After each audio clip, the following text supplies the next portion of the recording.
Social study chapter number 1 question اسلام میں امن رواداری اور بقائے باہمی کا فروغ نمبر 1 پوائنٹ اسلام اور امن اسلام اینڈ پیس پوری دنیا میں ہر طرف بدنامی پھیلی ہوئی ہے، سکون غارت ہے اور ہر انسان اس کے لیے فکر مند ہے۔ بدنامی کا متضاد لفظ امن و سلامتی ہے۔ اسلام ہمیں امن و سلامتی قائم کرنے کی تعلیم دیتا ہے۔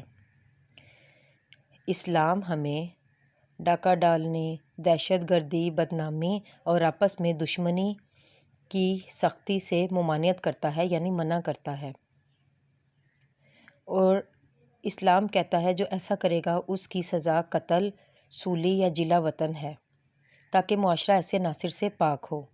اسلام کی بنیاد امن و امان پر ہے، اور اسلام ایک انسان کے قتل کو پوری انسانیت کا قتل قرار دیتا ہے۔ قرآن مجید میں اللہ تعالیٰ فرماتا ہے، ترجمہ: جس نے کسی جان کو بغیر کسی جان یا زمین میں بغیر فساد مچانے کے قتل کیا تو گویا اس نے تمام انسانوں کو قتل کر دیا۔ اسلام نے ان جرائم کو ختم کرنے کے لیے اور ملک میں امن و امان قائم کرنے کے لیے کچھ رہنما اصول طے کر رکھے ہیں، جن پر اگر معاشرہ عمل کرے گا تو وہ دنیا امن کا گہوارہ بن سکتی ہے۔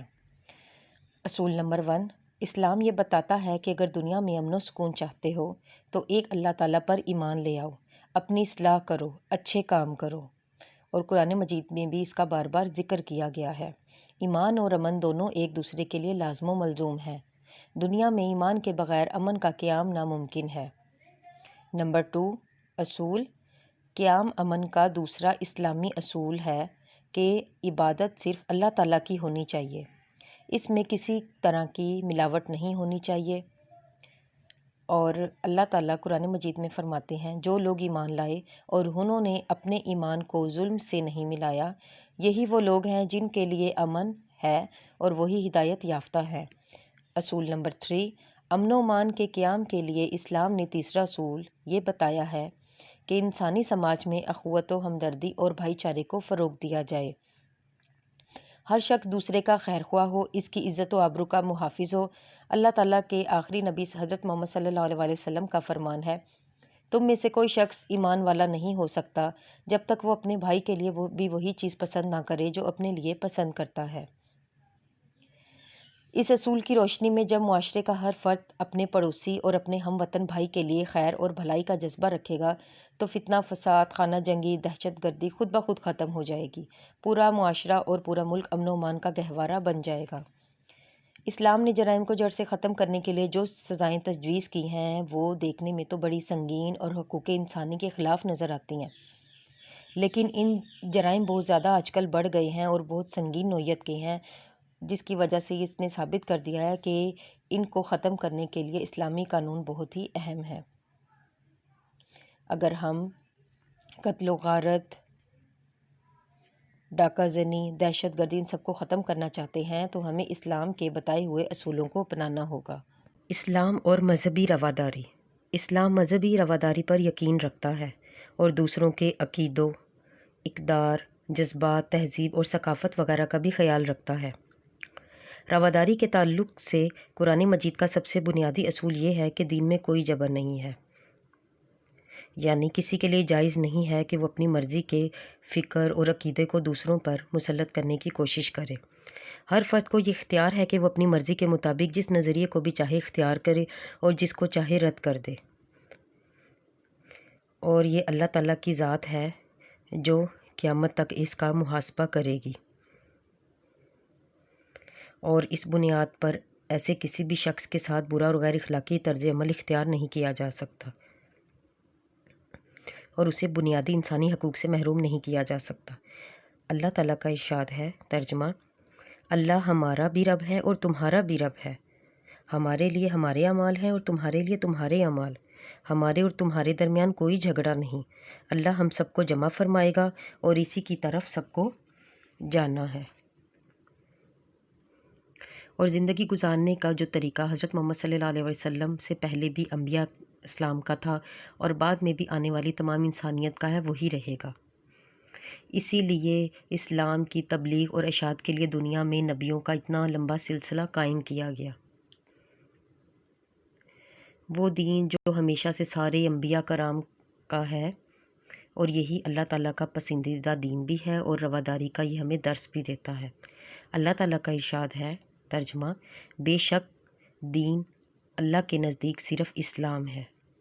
حضرت عمر رضی اللہ عنہ نے غیر مسلموں کے حقوق کی حفاظت کے لیے بھی جو معاہدہ تحریر کیا، اس کے بعد اجزاء ایسے ہیں، یعنی انہوں نے بتایا کہ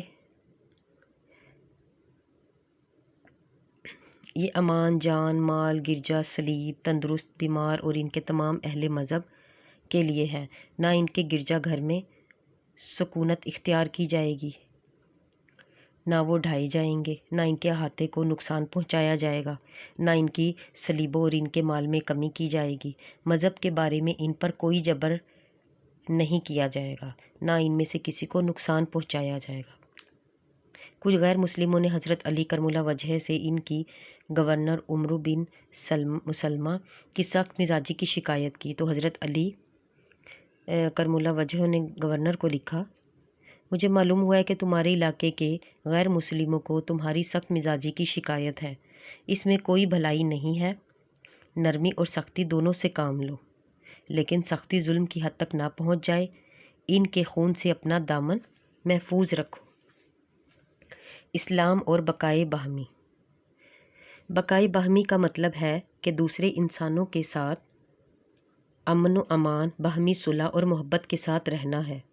دنیا کی آبادی کی اکثریت کسی نہ کسی مذہب کی پیروکار ہے، اور ان کے تصورات، رواداری، امن و امان، باہمی صلح، بقائے باہمی اور محبت ان کے اپنے اصول ہیں۔ دنیا میں مذہب کے بغیر امن قائم ہو سکتا ہے اور نہ ہی بقائے باہمی۔ مسلمانوں کے مطابق امن بغیر انصاف کے ممکن نہیں ہے، اسی لیے اسلامی تعلیمات کے مطابق ہر فرد کو اپنی مرضی کا مذہب اور عقیدہ اختیار کرنے کا حق ہے۔ اسلام ہر فرد کو اجازت دیتا ہے کہ جو چاہے وہ مانے، جو چاہے وہ نہ مانے۔ اللہ تعالیٰ کا ارشاد باری ہے، ترجمہ: تمہارے لیے تمہارا دین ہے اور میرے لیے میرا دین ہے۔ ایک اور جگہ ارشاد ہے، ترجمہ: اور اللہ کی راہ میں ان سے لڑو جو تم سے لڑتے ہیں، اور زیادتی نہ کرنا، بے شک اللہ زیادتی کرنے والوں کو پسند نہیں کرتا۔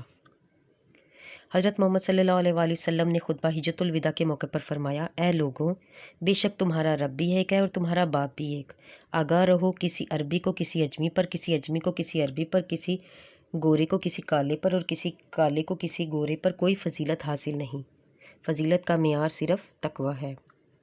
اسلام نے بلا تفریق مذہب، ملت، انسانی برادری کا یہ جو تصور پیش کیا ہے، اگر اس پر ہم سچائی سے عمل کریں تو یہ جو معاشرہ ہے وہ برائی سے، لڑائی جھگڑے سے، ظلم سے، جبر سے اور بہت ساری اور برائیوں سے جو یہ بھرا ہوا ہے، دنیا جو ہے امن کا گہوارہ بن جائے گی۔